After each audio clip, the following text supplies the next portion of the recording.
ನಮಸ್ಕಾರ ಎಲ್ಲರಿಗೂ welcome back. ನಾನು ಮಂಜು, ನೀವು ನೋಡ್ತಿದ್ರಿ ಮಂಜು ಸ್ಟೋರೀಸ್. ಫ್ರೆಂಡ್ಸ್, ನಮ್ಮ ಇಂಡಿಯಾ ಮತ್ತು ಇಂಗ್ಲೆಂಡ್ ಮಧ್ಯೆ 5 ಟೆಸ್ಟ್ ಸಿರೀಸ್ ನಡೀತಾ ಇದೆ ಅಂತ ಹೇಳ್ಬೋದು. 5 ಪಂದ್ಯಗಳ ಟೆಸ್ಟ್ ಸಿರೀಸ್ ನಡೀತಾ ಇದೆ. ಈ 5 ಟೆಸ್ಟ್ ಪಂದ್ಯಗಳಲ್ಲಿ ಈಗ 3 ಟೆಸ್ಟ್ ಪಂದ್ಯಗಳು ಮುಕ್ತಾಯ ಆಗಿವೆ ಅಂತ ಹೇಳ್ಬೋದು. 2 ಪಂದ್ಯಗಳು ಮುಕ್ತಾಯ ಆಗಿವೆ. ಇನ್ನು 3ನೇ ಟೆಸ್ಟ್ ಪಂದ್ಯ ಇನ್ನೂ ರನ್ನಿಂಗ್ನಲ್ಲಿದೆ ಅಂತ ಹೇಳ್ಬೋದು. ಇನ್ನೂ ನಡೀತಾ ಇದೆ ಅಂತ ಹೇಳ್ಬೋದು. ಇನ್ನು ಫ್ರೆಂಡ್ಸ್, ನಡೆದ 2 ಟೆಸ್ಟ್ ಪಂದ್ಯಗಳಲ್ಲಿ ಒಂದು ಇಂಡಿಯಾ ಗೆದ್ದರೆ ಒಂದು ಇಂಗ್ಲೆಂಡ್ ಗೆದ್ದು ಈ ಸಿರೀಸ್ನ ಸಮಬಲದಲ್ಲಿದೆ. ಇನ್ನು 3ನೇ ಟೆಸ್ಟ್ ಪಂದ್ಯ ನಮ್ಮ ಇಂಡಿಯಾ ಗೆಲ್ಲುತ್ತದೆ ಅಂತ ಹೇಳ್ಬೋದು.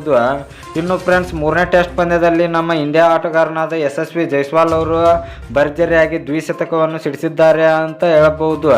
ಹಾಗಾದರೆ ಇದರ ಬಗ್ಗೆ ಸಂಪೂರ್ಣ ಮಾಹಿತಿಯನ್ನು ನಾನು ನಿಮಗೆ ಈ ವಿಡಿಯೋದಲ್ಲಿ ತಿಳಿಸ್ಕೊಡ್ತೇನೆ. ಅದಕ್ಕಿಂತ ಮುಂಚೆ ನೀವೇನಾದರೂ ನಮ್ಮ ಚಾನಲ್ಗೆ ಹೊಸಬ್ರಾಗಿದ್ದರೆ ತಪ್ಪದೆ ಸಬ್ಸ್ಕ್ರೈಬ್ ಮಾಡಿ, ಹಾಗೆ ಪಕ್ಕದಲ್ಲಿರೋ ಬೆಲ್ ಐಕಾನ್ ಪ್ರೆಸ್ ಮಾಡಿ ಆಲ್ ಸೆಲೆಕ್ಟ್ ಮಾಡಿ. ಯಾಕೆಂದರೆ ನಾನು ಯಾವುದೇ ಕ್ರಿಕೆಟ್ ಬಗ್ಗೆ ವಿಡಿಯೋ ಮಾಡಿದರೆ ನಿಮಗೆ ತಕ್ಷಣ ಬರುತ್ತೆ. ಆವಾಗ ನೀವು ವಿಡಿಯೋನ ಮೊದಲಿಗರಾಗಿ ನೋಡ್ಬೋದು. ಸಬ್ಸ್ಕ್ರೈಬ್ ಅನ್ನೋದು ಸಂಪೂರ್ಣ ಉಚಿತ. ವಿಡಿಯೋ ಕೆಳಗೆ ಬ್ಲಾಕ್ ಟನ್ ಇದೆ, ಮಾಡ್ಕೊಳ್ಳಿ. ಏನು ತಡ ಮಾಡಿದೆ ವಿಡಿಯೋ ಶುರು ಮಾಡೋಣ ಬನ್ನಿ. ಇನ್ನು ಫ್ರೆಂಡ್ಸ್, 3ನೇ ಟೆಸ್ಟ್ ಪಂದ್ಯದಲ್ಲಿ ಯಶಸ್ವಿ ಜೈಸ್ವಾಲ್ ಅವರು ಮೊದಲನೇ ಇನ್ನಿಂಗ್ಸ್ನಲ್ಲಿ ಕೇವಲ 10 ರನ್ನಿಗೆ ಔಟ್ ಆಗುತ್ತಾರೆ. ಇನ್ನು 2ನೇ ಇನ್ನಿಂಗ್ಸ್ನಲ್ಲಿ ಯಶಸ್ವಿ ಜೈಸ್ವಾಲ್ ಅವರು 100 ರನ್ನನ್ನು ಸಿಡಿಸುತ್ತಾರೆ ಅಂತ ಹೇಳ್ಬೋದು. 100 ರನ್ನನ್ನು ಸಿಡಿಸಿದ ಮೇಲೆ 114 ರನ್ ಆದ ವೇಳೆ ಯಶಸ್ವಿ ಜೈಸ್ವಾಲ್ ಅವರಿಗೆ ಸ್ವಲ್ಪ ಇಂಜುರಿ ಆಗುತ್ತದೆ ಅಂತ ಹೇಳ್ಬೋದು. ನೆಡಕ್ಕೆ ಇಂಜುರಿ ಆಗುತ್ತದೆ. ಇದರಿಂದ ಅವರು ರಿಟೈರ್ಡ್ ಆಗಿ ಹೊರಗೆ ಹೋಗುತ್ತಾರೆ. ಹೊರಗೆ ಹೋದವರು ಮತ್ತೆ ಒಳಗೆ ಬಂದು ದ್ವಿಶತಕವನ್ನು ಸಿಡಿಸಿದ್ದಾರೆ ಅಂತ ಹೇಳ್ಬೋದು.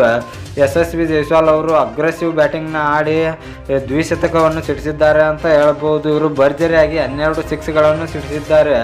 ಫ್ರೆಂಡ್ಸ್, ಇದೇ ರೀತಿ ಇವರು ಇಂಡಿಯಾ ಟೀಮ್ನಲ್ಲಿ ಪರ್ಫಾರ್ಮೆನ್ಸನ್ನು ತೋರ್ತಾ ಇದ್ದರೆ ಇವರು ಇಂಡಿಯಾ ಟೀಮ್ಗೆ ಕಾಯಂ ಸದಸ್ಯರಾಗುತ್ತಾರೆ ಅಂತ ಹೇಳ್ಬೋದು. ಇನ್ನು ಫ್ರೆಂಡ್ಸ್, ಯಶಸ್ವಿ ಜೈಸ್ವಾಲ್ ಅವರ ದ್ವಿಶತಕದ ಬಗ್ಗೆ ನಿಮ್ಮ ಅಭಿಪ್ರಾಯ ಏನು ಎಂಬುದನ್ನು ಕಮೆಂಟ್ ಬಾಕ್ಸಲ್ಲಿ ಕಮೆಂಟ್ ಮಾಡೋದ್ರ ಮೂಲಕ ತಿಳಿಸ್ಕೊಡಿ. ಇನ್ನು ಈ ವಿಡಿಯೋ ಇಷ್ಟ ಆದರೆ ಲೈಕ್ ಮಾಡಿ, ಸಬ್ಸ್ಕ್ರೈಬ್ ಮಾಡಿ. ನಮಸ್ಕಾರ.